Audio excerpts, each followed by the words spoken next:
जारहाना innings को जैसे उन्होंने कल स्टार्ट किया और इसी तरीके से खेलते हैं तो देखते हैं कि ये गवर्नमेंट मजीद इमरान खान साहब को कितना अंदर रख सकती है। बाय फोर्स आप इमरान खान साहब को बाहर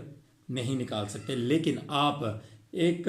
फोर्स के साथ यानी कि एक ताकत के साथ अगर आप इस मौजूदा गवर्नमेंट को जोर लगाते हैं तो मेरा ख्याल है कि ये मौजूदा गवर्नमेंट इमरान खान साहब को ज़्यादा देर मजीद जेल के अंदर नहीं रख सकती और इमरान खान साहब को इनको बाइज्जत तौर पर बरी करना पड़ेगा। चूँकि अली अमीन गंडापुर साहब अब साइड पर हो चुके हैं। आप लोगों ने कल पार्लियामेंट के अंदर वो तकरीर सुनी होगी जिस वक्त सुहेल अफरीदी साहब ने ये बात बोली कि अली अमीन भाई आप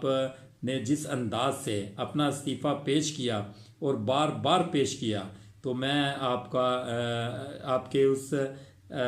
जो आपने फैसला किया उसकी तहे दिल से आपका शुक्रगुजार हूँ कि आपने इमरान खान साहब का साथ दिया। तो उसके ऊपर अली अमीन गंडापुर साहब की अजीब